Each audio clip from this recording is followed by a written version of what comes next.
Welcome to our guide on flange focal distance and how the knowledge of flange focal distance can open up more lens options for your camera system, whether you're a beginner or seasoned professional. Understanding the concept of flange focal distance can significantly enhance your gear and lens flexibility. First, let's define what flange focal distance or flange depth is. It's the distance from the camera's mounting flange to the film or sensor plane. It's the distance that your lens needs to be mounted from the film plane or the sensor plane to ensure proper focus. This distance is crucial for the following reasons. The distance between the lens mount and sensor must remain constant to maintain image quality. To ensure that the lens image circle remains consistent, autofocus systems are calibrated based on this fixed distance. Lens designers can create lenses optimized for specific sensors. You can use the same lenses across multiple cameras with the same mount. Investing in lenses becomes easier as you can interchange camera bodies without major concerns for compatibility issues. However, there are two scenarios where the flange focal distance can change. When the manufacturer modifies an existing lens mount, when you want to use a lens designed for a different camera system. In the first scenario, if you want to adapt a lens with a larger flange focal distance to a camera with a smaller flange focal distance, you can use a lens adapter. This device compensates for the extra distance, ensuring that the lens mounts at the correct flange focal distance. Example, Canon EF mount lenses have a flange focal distance of 44mm, while Sony E-mount cameras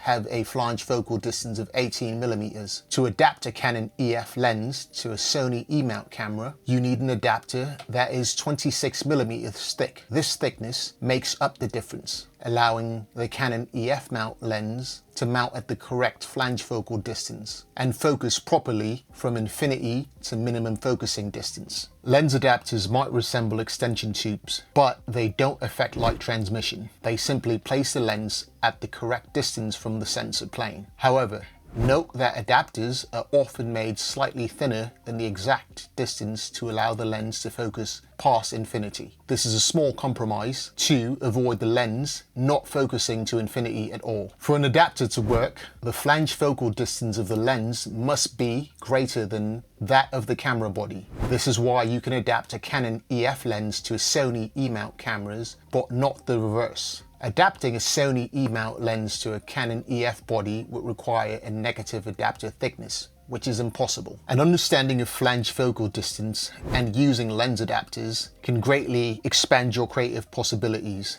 allowing you to mix and match lenses and camera bodies across different systems. This knowledge will help you make informed decisions when investing in new lenses. It also allows you to move from camera body to camera body without worrying about lens compatibility. Postscript or post-edit, post-video shown here, and fresh off NAB, I saw two adapters that I thought it was important to share.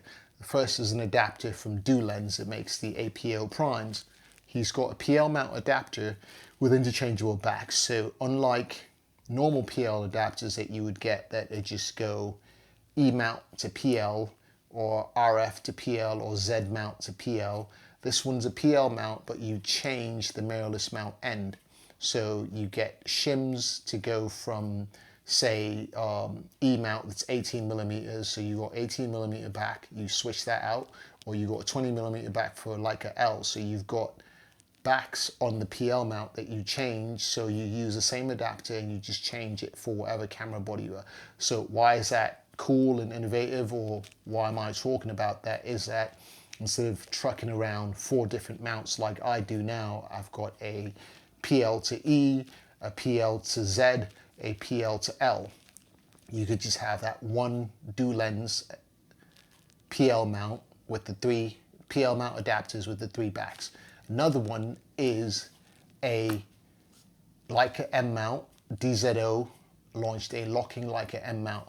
That's going to be very important if you're using Cooke SB3s. I strongly suggest getting those in Leica M mount. Those lenses are strictly manual. You don't have any electronics, so the M mount is kind of the mirrorless Swiss Army knife. It's